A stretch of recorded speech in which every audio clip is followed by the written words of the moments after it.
Hello, second grade. Welcome to day 3 lessons, and we'll go over your homework assignments in just a minute. Want you to know that I'm thinking of you all and I miss you. And before we get started going over our assignments, I wanted to share one of the devotions with you from our book that we read often in class. This one is called Shine On, and it's the Bible verses from Philippians 2:15 and 16. Try to shine as lights among the people of this world as you hold firmly to the message that gives life. There is a lot of talk about moonlight and how it lights up the night, but actually, there's no such thing as moonlight. The moon doesn't really shine at all. Rather, when it's in just the right place, the moon reflects the sun's light. The sun is the real star of the show. The sun gives off light, which means it is luminous. But the moon is illuminated, which means it's lit up by reflecting the sun's light. People can be like the moon. Just as the sun's light reflects into the darkness when the moon is in just the right place, God's light can also reflect into the world's darkness when you are in the right place. Being in the right place and following Jesus. When you follow Jesus, you reflect his light, his love, goodness, grace, kindness, and power into the lives of those around you. You can share his light by simply being close to him. He is the light of the world. How? How can we stay close to him? It's not difficult to do, although it does take practice. Study God's word, the Bible. Listen to those who teach about him. Talk to him every day in prayer. Your prayers don't have to be fancy or long. You can just say thank you when you see God's gifts. You can tell him that you love him. You can whisper, I don't know what to do. God, will you help me? Will you show me? When you do this and when you're close to Jesus, he is shining in you and you can share that light with the world. We can turn this into a prayer. God, help us to stay close to you. Always shine your light in our lives and help us to shine your light into the world around us. I wanted to share that thought with you and that Bible verse with you. Also, I want to share with you what your homework is today. Okay, so we have our reading. We're going to read the pages 88 through 99 together. Then we have a worksheet. In English, I'm going to read you a book that I really like called What is an Adjective? Hairy, Scary, Ordinary. Then we have a worksheet. And for math, it's a review page. So we'll talk a little bit about multiplication word problems and then also about adding and subtracting money. And it's going to be great. Okay, time for reading. You can open in your reading book. We're going to start on page 88 in just a moment. But first, let's take a minute and remember what we've read so far. We've been reading the story of Captain Stripes Gold, is the title of the story. But so far, the main character of the story has been Zach the zebra, right? And do you remember why did he go into the jungle? Where we left him last, he's in the jungle. And why did he go there? Do you remember? He went there looking for water. And he went there even though the rules are don't go into that jungle. The leader of his zebra herd, Captain Stripes, said, don't go into the jungle, it's not safe. But Zach thought he knew better, and when he got there, he found better water than what he thought his zebra herd had been drinking before. Okay, so that's kind of where we left off.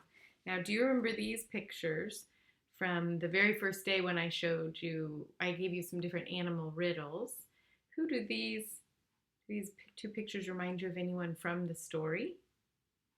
Right, we have, should remind you of Croc, the crocodile, and Mona, the python snake.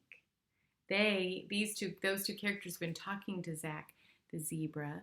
They've been hanging out near the river where he was getting a drink, and they've asked him to do something. Do you remember what they've asked him to do? They've said, we need your help. You can help us get gold that was hidden in the jungle by robbers. Okay, and what do you think is going to happen if Zach does go try to get the gold for Croc and for Mona? What do you think would happen? I don't know. I guess we'll have to see. Before we start to read, I want you to notice the vocabulary words. The first one is avoid. Avoid means like try to stay away from, okay? And ferns. Ferns are a kind of plant. You might remember we had a little fern in our classroom fern that we watered for a while but didn't make it. Fern is a type of green leafy plant. And the word horrible, which is just a very strong word for bad, not good, horrible. Now, note, you can be watching for those words. If you want to, you can underline them in your book when you see them as we're reading together with your pencil. Okay, let's start reading together on page 88. You follow along while I read, okay? Zach put one hoof on the bridge and then another one. The boards creaked under him as he moved. He stepped slowly and carefully. Suddenly, there was no board for the next step, and it was a long way to the next board. Zach looked down at the water, saw the hooded eyes of the crocodile looking up at him, and Croc's eyes did not look friendly. Something about Croc and Mona still worried him. Zach looked down. Oh, come on now. It's not far. You can easily jump to the next board. Croc blinked his yellow eyes and brushed his tongue across his mouth. Zach did not move. He thought, why does hardly anyone come to visit Mona and Croc? This is a peaceful place. The water is good. Surely the few visitors would have told others about the river. But then Zach had a horrible thought. What if none of the visitors had ever been able to leave? Zach carefully turned and leaped off the sagging bridge. The empty bridge swayed back and forth. Suddenly it broke with a loud snap. It splashed into the water. The crocodile's mouth sprang shut on a board. Ouch, groaned Croc, sinking into the water. Let me turn the page. Just as Zach turned to leave, Mona dropped on him. He kicked and kicked, but she only coiled around him more tightly. He could not free himself from her grasp. Oh, Captain Stripe, Zach thought. Your words are better than real gold. I wish I had listened to you. Stop, a voice boomed. The voice sounded like thunder as it rang through the jungle. Zach looked up as Moomba, the huge elephant he had seen by the trail. Go away, hissed Mona. Let him go, Moomba ordered. I could crush the likes of you with only one of my feet. Moomba lifted one foot. Mona slowly released the frightened zebra. She glared at the elephant and slithered away. There will be another time, Mona said, and then she was gone. Moomba turned to Zach. Is this where you came to drink? I thought Captain Stripe kept all of you zebras on the plains. He knows that there you are safe from Mona and Croc. Zach hung his head, feeling ashamed. He does, but I thought I was wiser than Captain Stripe. Now I know why he is the captain of the zebras and I am not. Moomba shook his head. Captain Stripe wants to protect you. He is a wise leader because he thinks of your safety. I know that now, Zach replied. I can see why the other zebras listened to Captain Stripe's words as if they were gold. His words were much better than real gold today. And here at the end, there's a Bible verse from Proverbs. It says, how much better is it to get wisdom than gold, and to get understanding rather to be chosen than silver. Okay, so when we were listening to our story, our listening question from the very first day was this: what is Captain Stripe's gold? And today, at the end of the story, we finally found out, right? The gold of Captain Stripe were his wise words, his wise instructions to his zebra herd. Some people call wise words advice. So the words that he had and the way he led his herd were good. Why do you think Zach said they were like gold? I think it's because they were valuable. It's another way to say it's very valuable to have wise advice to follow. Why do you think Mona and Croc told Zach that there was gold in the jungle? Why do you think they told him that story? Can you think about it? I think they knew that the bridge wasn't safe, and a crocodile and a python are predators. I think they always had a plan to try to eat that poor zebra. So I hope you enjoyed that story. I thought it was very interesting, and I really enjoyed the pictures in it too. I thought they were really fun pictures. I think you'll like your worksheet today too. It's one where you get to do a little bit of using your scissors and your glue. So you're going to put the picture together, try to remember what order the story happened and where the characters show up in the story. And on the back, you'll do a worksheet that has to do with suffix and prefix, which we've talked about several times. A suffix is something that comes at the end of a word. It's an ending that changes the meaning. And a prefix is something that comes at the beginning of a word. And you'll also get to divide it into syllables or divide it from the base word. What the word is before it has either the ending or the beginning that changes its words. So that's what you'll do there, and you're going to do a great job. Today I'm going to read you this book. I really like it. I think you're going to like it too. It's called Hairy, Scary, Ordinary. What is an adjective? Adjective, a word that describes a thing, idea, or living being. Adjectives are words like hairy, scary, cool, and ordinary.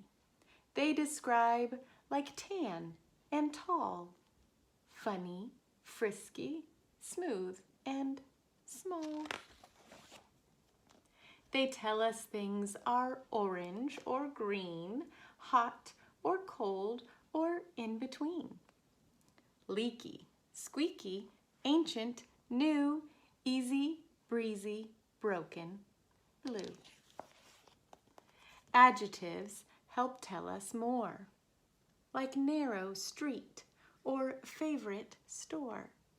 Hilly, chilly, fast and fun, undercooked and overdone. They tell us of an old black boot, a rainy day, a wrinkled suit, a silly teacher, giant hair, a large cow at the local fair. Kickballs that are red and rubber, spots clean fur each time you scrub her. Cold dark mornings, hot pink shades, young girls drinking lemonades. They tell us if root beer's flat or fizzy, and if your street is quiet or busy, that treats are yummy, shakes are thick, and if your tummy's calm or sick. They're colorful like mauve and puce. They help explain like lean and loose, baggy, saggy, stretchy, strong, much too short or way too long. Adjectives are words like flashy, vibrant, bright, and somewhat trashy, frilly, silly, polka-dotted, single-looped, or double-knotted. Words like spunky, rather clunky, priceless, nice, or downright junky. Speedy, spoiled, spiffy, spare, thrifty, nifty, bronze, and bare. They modify nouns in ways that help us, that tell us if someone's sincere, delighted, or jealous. If jackets are herringbone, pinstriped, or plaid. If babies are crabby, excited, or glad. They tell us what shows are stupid or funny, of books that are stuffy, amazing, or punny, of looks that are frightening, of dogs that are stray, of coffee that's black in a cup that is gray. Adjectives help us describe when we're tired, or say when we're grumpy, or when we are wired. Without 'em, we couldn't tell Mom how we feel, like hungry or hurting or ready to squeal. lopsided, one-sided, ball games that bore us, the sweet, gentle sounds that descend from the chorus, mighty blue oceans and tiny red rings, adjectives tell us all of these things. So what is an adjective? Do you know? Do you know? Okay, so we're talking about adjectives, and we read this fun book, Hairy, Scary, Ordinary, and we've talked about this a little bit yesterday. We said that an adjective is a word that describes a noun, and a noun is a person, place, or a thing. Okay, so and a noun can show up in a sentence anywhere. It can be in the subject part or in the action part. So an adjective can also show up either place. You could find it anywhere in a sentence. An adjective is a word that describes a noun, and it can answer a question, what kind? So when you say a noun, it answers a question, what kind? By telling what a noun smells like or sounds like. These are some of the things an adjective can do. So I've written some sentences, did a little bit of Pokemon research to find out this, and I found out that Exploud is a noisy Pokemon. Okay? Pokemon, I underlined it, it's a noun, and the word right before it describes that noun. So I'm going to put a box around it to show this is the adjective. It tells me what kind of Pokemon is Exploud? A noisy Pokemon. Okay, so I put a box around it. All right? And then we have another sentence. Cinderella has a squeaky mouse.